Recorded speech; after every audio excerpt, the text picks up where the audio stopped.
James 1 verse 5.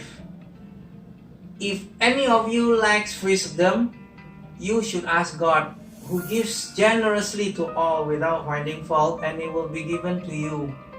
A lot of misconceptions surrounding this verse.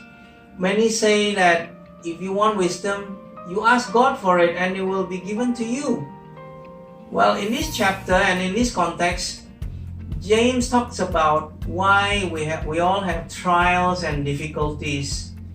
It is not the wisdom on how to make decision on money, ministry, families, or running a business. In those times, the Jews are ignorant as to why they face trial and persecution. Until today, so are we. God brings us these trials to give us endurance and patience that leads to spiritual maturity. So when we mature and grow spiritually, He promises us to reward us in His kingdom. In this context, James 1 verse 5. Having said that, it doesn't mean that we cannot ask God for wisdom for other things. We can, but He may give and He may not.